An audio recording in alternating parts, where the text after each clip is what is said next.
The Quiz Kids, brought to you by the makers of Alka-Seltzer. Alka-Seltzer for headache. Alka-Seltzer for acid indigestion. Alka-Seltzer for cold discomfort. Yes, when these occasional ailments make you miserable, take Alka-Seltzer for really fast, really effective relief. And our Quiz Kids, here's today's first question. Listen closely. What city can be said to have a new Jack in the Box? Yes, that question will open today's school session in radio's famous Classroom of the Year. Are you folks at home as quick on the trigger as these youngsters? Well, you'll have some time to give that question more thought while we have roll call. And here they are, the Quiz Kids.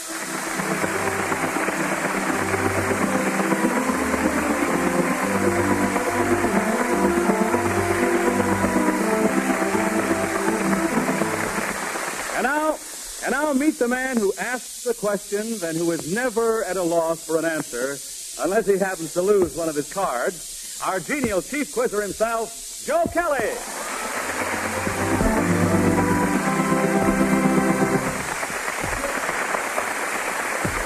Thank you, Bob Murphy, and hello, everyone. Welcome to another competitive question session with the Quiz Kids. I know you're going to enjoy school this afternoon, friends, seeing questions and a fine board of young experts who consider them.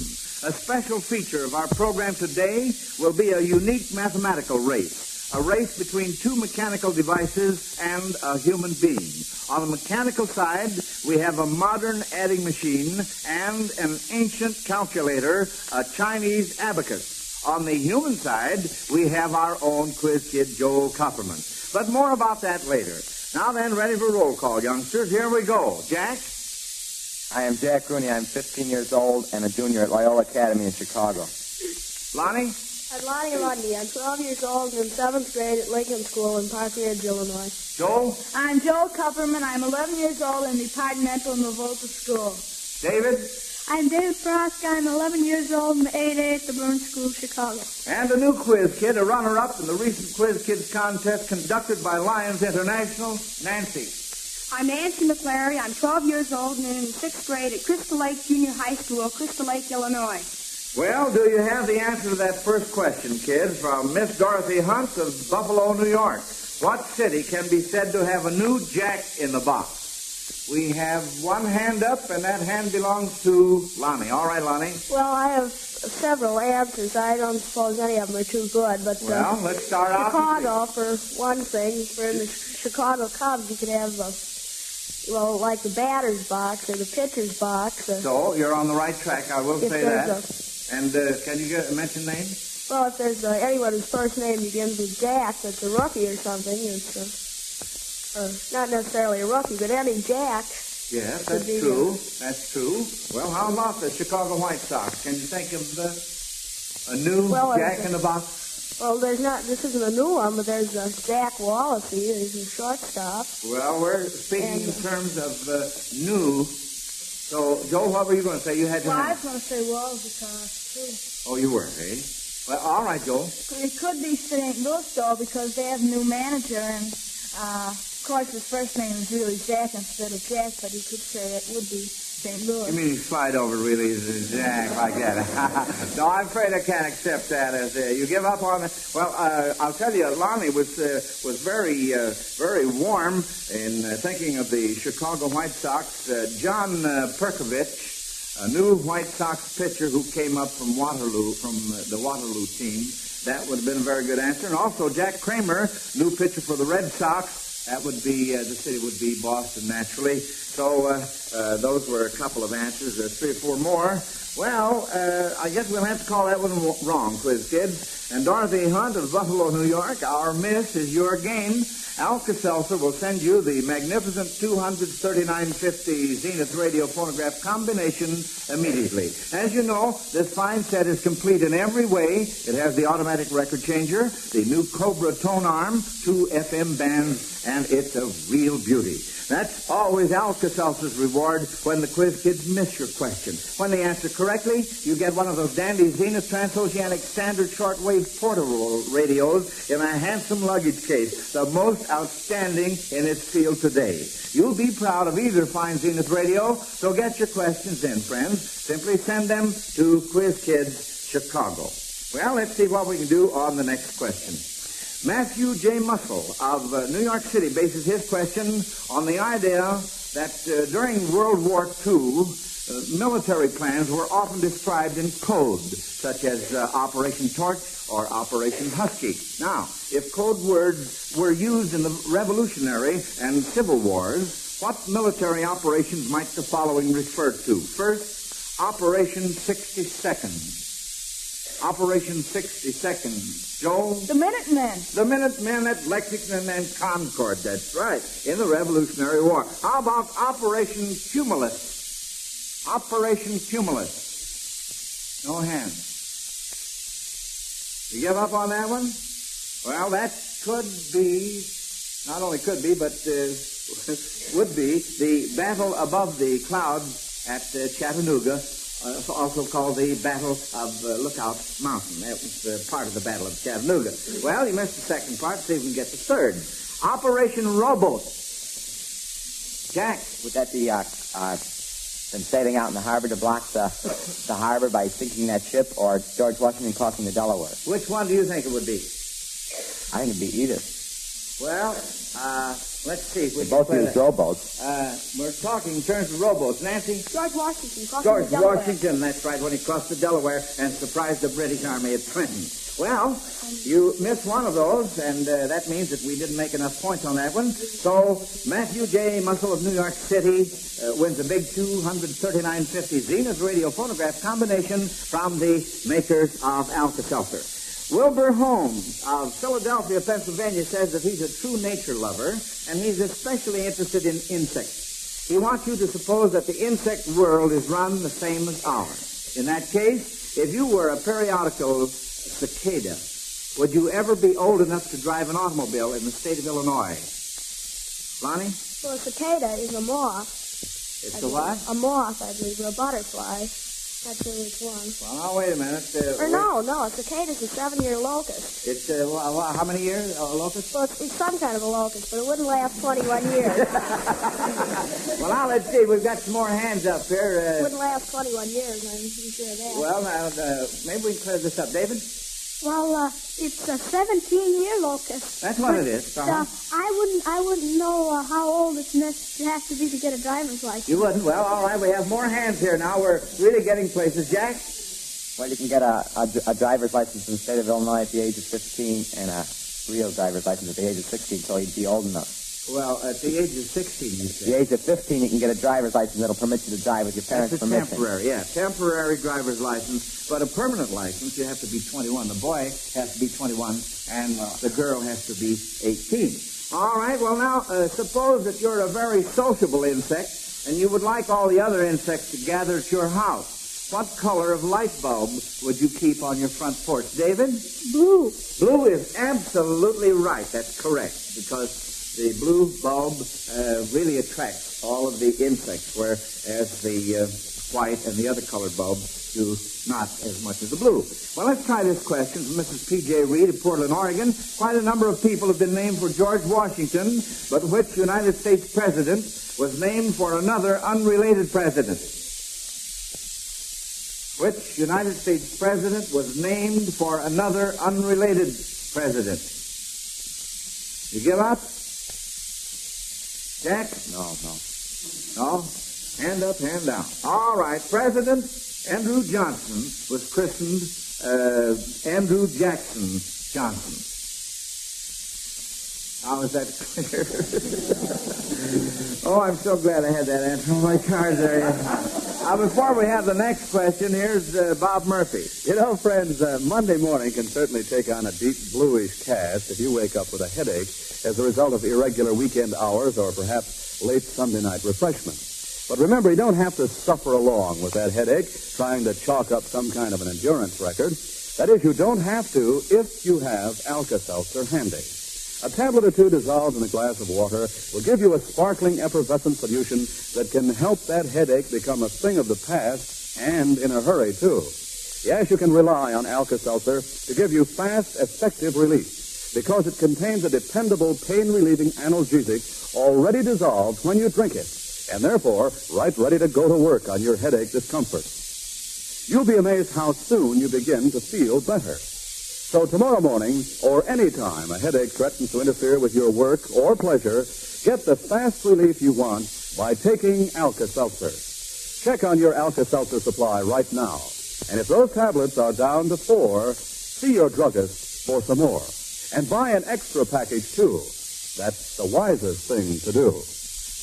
Now, kids, I want to go back to the question we just missed from Mrs. P.J. Reed of Portland, Oregon, about the unrelated president. We missed that, of course, and that means that she gets one of the big 239.50 Zenith radio phonograph combinations. All right, here we go with more questions. Russell Thomas of Chicago hopes that no one else will make the mistake he did when he planned one of his vacations.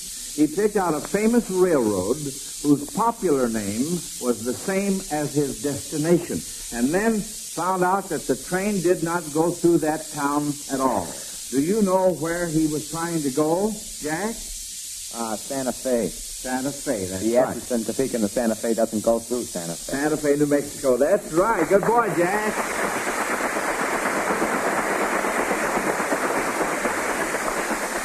You really scored on that one. Well, here's a goes into question from Stephen Colby of this city, but it's not about arithmetic. It's geography instead. As far as area is concerned, could you put the state of Pennsylvania into the Red Sea? Lonnie? I believe you could. The Red Sea, I'm not sure what latitude and longitude it extends to, but I'm pretty sure it's larger because I don't know, but I'm just pretty sure it's larger from looking at world maps. That's right, Lonnie. Yes, almost 4 times. Population-wise, could you put the city of Boston into the city of Rio de Janeiro? Jack. Yes, of course. That's right. Rio de Janeiro is about twice as big. As far as area is concerned, could you put Spain, Portugal, Switzerland, and Italy into the state of Texas? Lonnie? Yes, you could. You think so? Yes, I do. David, what were you going to say? No.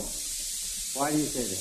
Well, I've been just from Ronnie had the Red Sea in Pennsylvania from looking at world maps. Well, no is the correct answer. There is a limit to what you can put in Texas.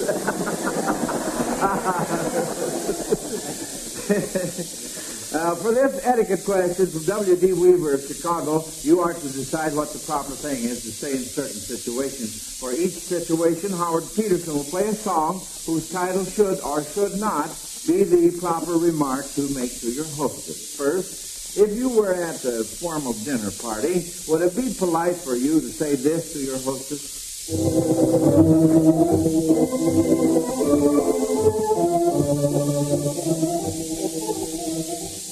Jack? A lot depends. I don't think it's ever polite to ask for another cup of coffee. Not to ask for it. If they, Is that the name of that song, Jack? Yeah, let's have another cup of coffee. Let's have another piece of pie, I think. That's right. It would not be the It wouldn't be proper polite. thing. Yeah, you must wait till the hostess asks you if you want more coffee. Yeah. If you bumped into someone while going through a revolving door, might you say...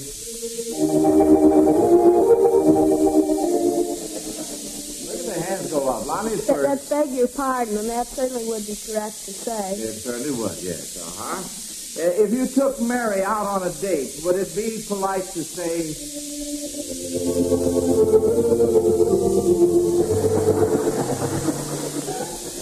Nancy? No.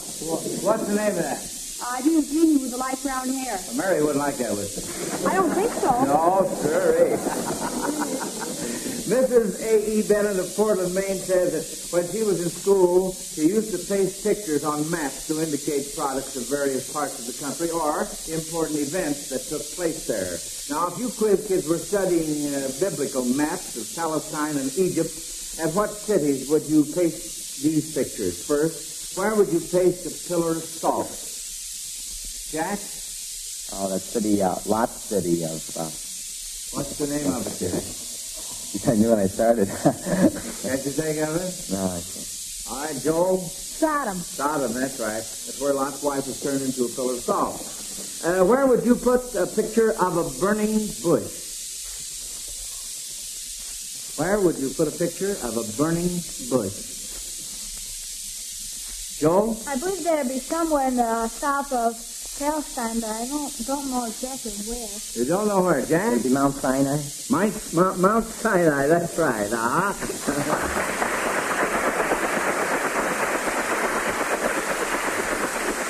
Carol Henderson of San Francisco, California, has noticed the many unique hairdos that women wear these days. He wonders how each of the following men might describe his wife's hairdo using terms appropriate to his trade. First, a baker. How would he describe his wife's hairdo?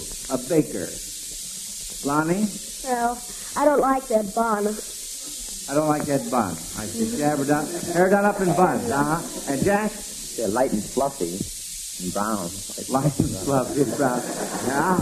That's all right. Doesn't do a turn. In other words, Joel? It looks like an oversized roll, or it's flat as a pie. Flat as a pie, oversized roll. Lonnie again. He must have been awfully dull-headed to select that kind of hairdo. All right, let's go on. Now, how about an electrician? How would he describe his wife's hairdo? Jack? Wiry? Wiry. That's the idea, Joel. Shocking. Shocking. Oh, wonderful. Lonnie? Well, just so one might like his wife's hairdo and say, well, that's really a hot hairdo. A hot hairdo. Joel again. Current? The current style, you betcha. Well, here's a good old-fashioned spelling question from James McMillan of Great Neck, New York. And he warns you that these words are really tricky, too. First, how do you spell embarrass? Jack? E-M-B-A-R-A-S-S. There's two R's. There's two R's and two S's. Spell it again, then. E-M-B-A-R-R-A-S-S. That's right. That's correct. How about the word recommend? Joel? R-E-C-O-M-E-N-D.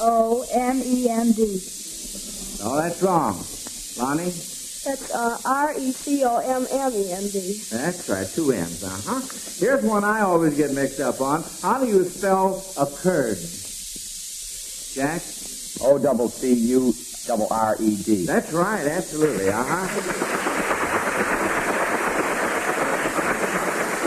And now, Bob, it's time for you to take over as quizmaster. And here are the questions, Joe.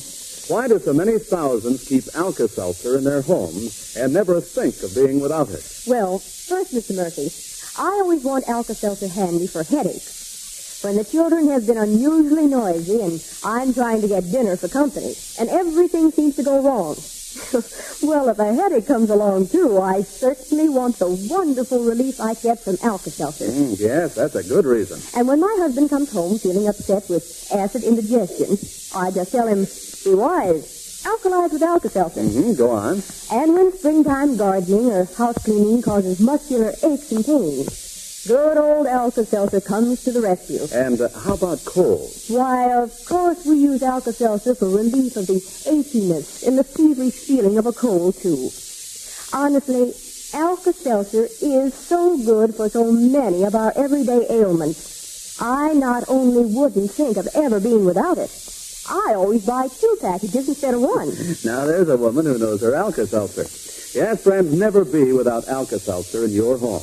Your druggist has Alka-Seltzer in 30 or 60-cent size packages, and as an extra safeguard, buy 2 packages instead of 1.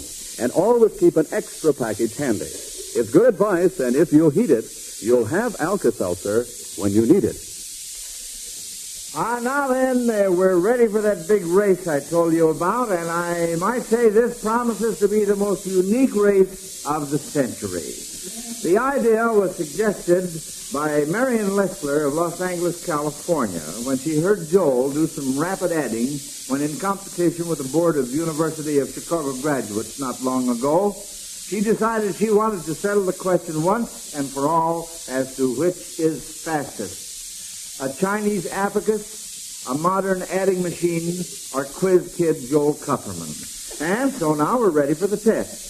We have with us a distinguished Chinese businessman who is an expert with the abacus, Mr. Yan Lam, owner of the Bamboo Inn in downtown Chicago. Are you ready, Mr. Lam? What does that mean? Means yes. Oh. I might have known that. Mr. Lum's abacus, or sun pun, as it's called in China, is a wooden frame 8 inches by 12 inches with mahogany beads strung on wires within the frame, very similar to the ones you find on babies' playpens. But believe me, it's no toy in the hands of an expert. And operating the adding machine is a Smith Corona expert, Miss Betty McDonald. Do you have your machine cleared, and are you all ready to go, Miss McDonald? Already. All right, fine. And last but not least, 11-year-old Joel Kupperman. Joel, you haven't got your mind on baseball, have you? No. You haven't, Well, folks, Joel has no paper or pencil. He just has to use his head on this, but he's looking mighty alert. So I'll tell you what we'll do. I'm going to ask you folks in the audience to call out 8 two-digit numbers, one at a time, and when I ask for the total, all you contestants have to do is to call out your answer as soon as you have it. Now, if you hold your hands up, I will point to you, and then you can call your number out, and then that way we'll get going. All right? Now, those of you that have numbers on your mind, hold your hands up. 99, 32, 33, 45, 62, 59, 18, and the last one is 27. 365.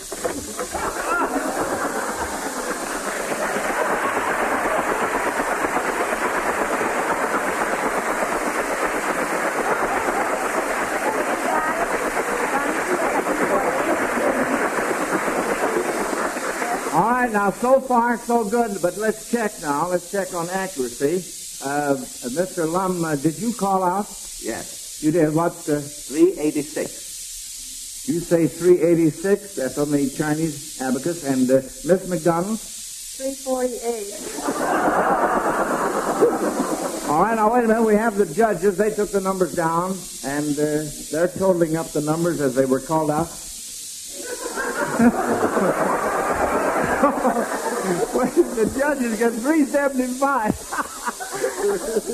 And I'll tell you what, let's do. Let's do it again, and everybody be real quiet so we can hear the numbers.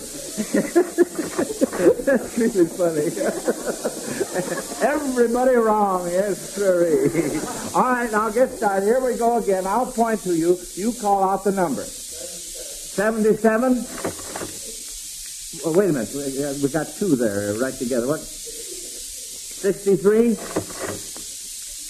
85, 94, 34, 86, 53, and the last one 536.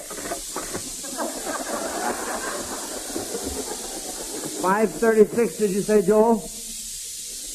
Mr. Lum? Thanks. You got the same 536, Miss McDonald? That's right. 536. How about the judges? All right.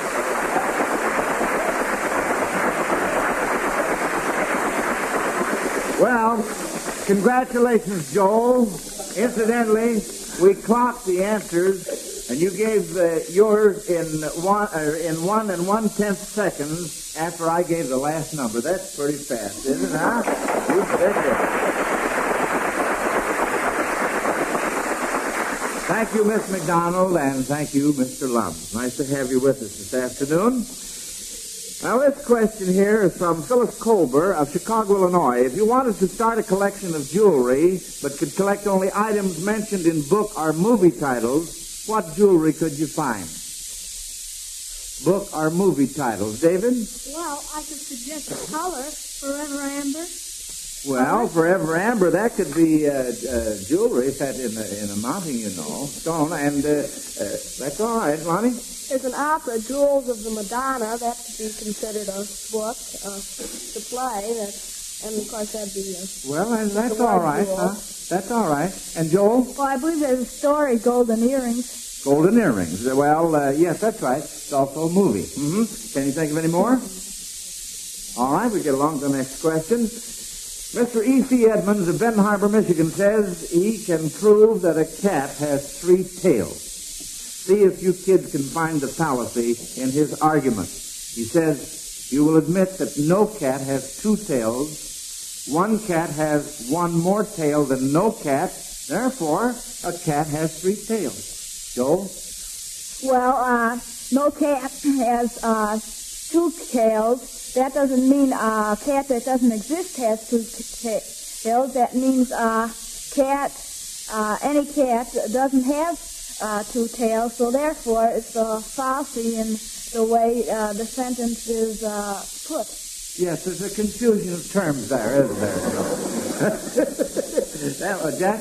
The fallacy there is that the no modifies the cat in his first statement, his premise does. He says no cat has three tails, so the sentence should be a cat does not have. The no should modify the verb does not have instead of a cat, or it means something entirely different. Yeah, the verb, that's what I say, yeah.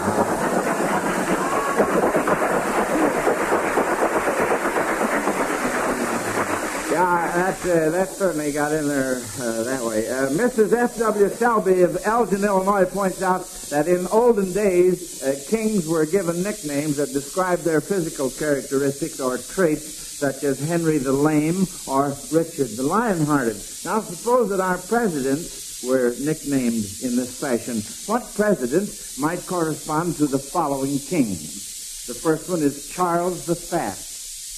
Charles the Fat. Jack? William Howard Taft. William Howard Taft. Yeah, that's right. He weighed approximately 332 pounds when inaugurated as president. William the Silent. What president, Jack? Calvin Coolidge. Calvin Coolidge. Calvin the Silent. That's right. Uh-oh. Well, there's our bell. Yes, sirree. There's the old school bell, children. So another Quiz Kids question session is over. Well, you were fine students this afternoon, and we'll have your grades in just a minute, for the judges are already busy figuring out your scores. While we give them a little more time, here's a message Mother will be interested in. Mothers, are you having trouble getting your children and your family to take their vitamins every day? Try giving them One-A-Day brand multiple vitamin capsules. Each One-A-Day brand multiple capsule contains all the vitamins for which the amount needed for grown-ups and children has been established. What's more, one capsule every day is all they take. And One-A-Day brand multiple vitamin capsules are low in cost. A full 2-month supply for only $2. Ask your druggist for One-A-Day brand vitamins. Good for growing children and adults. Remember, for vitamins the easy way, for vitamins the thrifty way, the brand you want is One-A-Day. All right, now attention, class. Here's the judge's report on your schoolwork. Remember, though, whether you win or lose, you all receive a $100 savings bond from the makers of Alka-Seltzer to help you with your future education. Here are your report cards. The judges say our entire class missed 3 questions this afternoon, except for Jack Rooney, and I'll explain in a moment why he wasn't scored. Lonnie is first, Joel second, David third. That means you 3 will be back in school next Sunday, along with David Greenstein, age 11, and Naomi Cook, age 9. Now, we'd like to point out right here, folks, what a splendid record Jack Rooney has made in our schoolroom. As a matter of fact, he was top scorer this afternoon. But what I'm getting at, Jack made his final appearance with the Quiz Kids this afternoon. He's just reaching the advanced age of 16. So that means he's ready to join our fine group of 145 Quiz Kids graduates who are distinguishing themselves in all fields. We know Jack will be no exception, and we're happy to graduate him with high honors. Best of luck, Jack.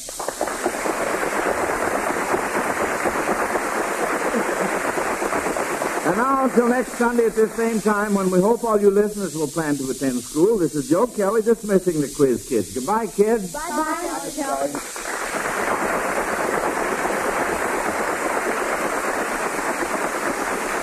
Listen to the Quiz Kids every week and listen to Alka-Seltzer's News of the World every Monday through Friday over most of these NBC stations. This is Bob Murphy speaking.